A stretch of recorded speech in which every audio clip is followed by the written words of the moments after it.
15 વર્ષથી પાલેજમાં જૂના અને જાણીતા computer, laptop, CCTV camera service, printer repairing તેમજ નવા અને જૂના કોમ્પ્યુટર લે વેચ કરનાર. એડમિશન ફોર્મ તેમજ તમામ સરકારી ફોર્મ ઓનલાઈન ભરી આપવામાં આવશે. કરજણ તાલુકા પંચાયત વલણ 1 બેઠક માટે આમ આદમી પાર્ટીના ઉમેદવારે ઉમેદવારી પત્ર ભર્યું. સમર્થકો હાજર રહ્યા. આગામી સ્થાનિક સ્વરાજ્યની ચૂંટણી જાહેર થઈ ચૂકી છે ત્યારે બે મુખ્ય પક્ષો કોંગ્રેસ તેમજ ભાજપ દ્વારા તૈયારીઓ શરૂ થઈ ચૂકી છે. તો આ વખતની ચૂંટણીમાં કરજણ તાલુકાના વલણ 1 બેઠક પર આમ આદમી પાર્ટીએ પણ ઝંપલાવ્યું છે.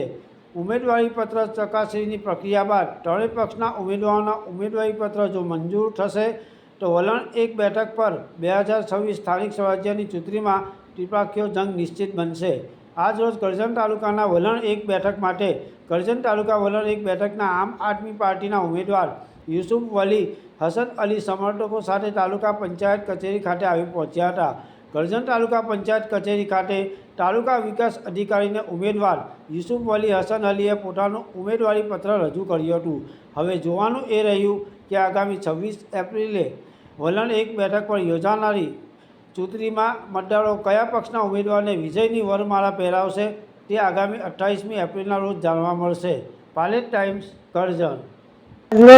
તાલુકા પંચાયત વલણ 1માંથી આપમાંથી ઉમેદવારી કરેલી છે.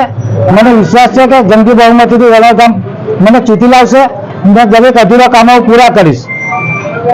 તમે જો કદાચ વિજેતા બનશો તો ગામના કયા વિકાસના કામો અધૂરા જે કામો છે બધા પૂરા કરીશું. જે ખાસ રોડ છે, દવાખાનું છે, આરોગ્ય છે, એ બધા કામો પૂરા કરીશ. તમારી સામે જે ઉમેદવારો ઉભેલા છે તો તમે વિજેતા બની શકશો. મને પૂરેપૂરો વિશ્વાસ છે.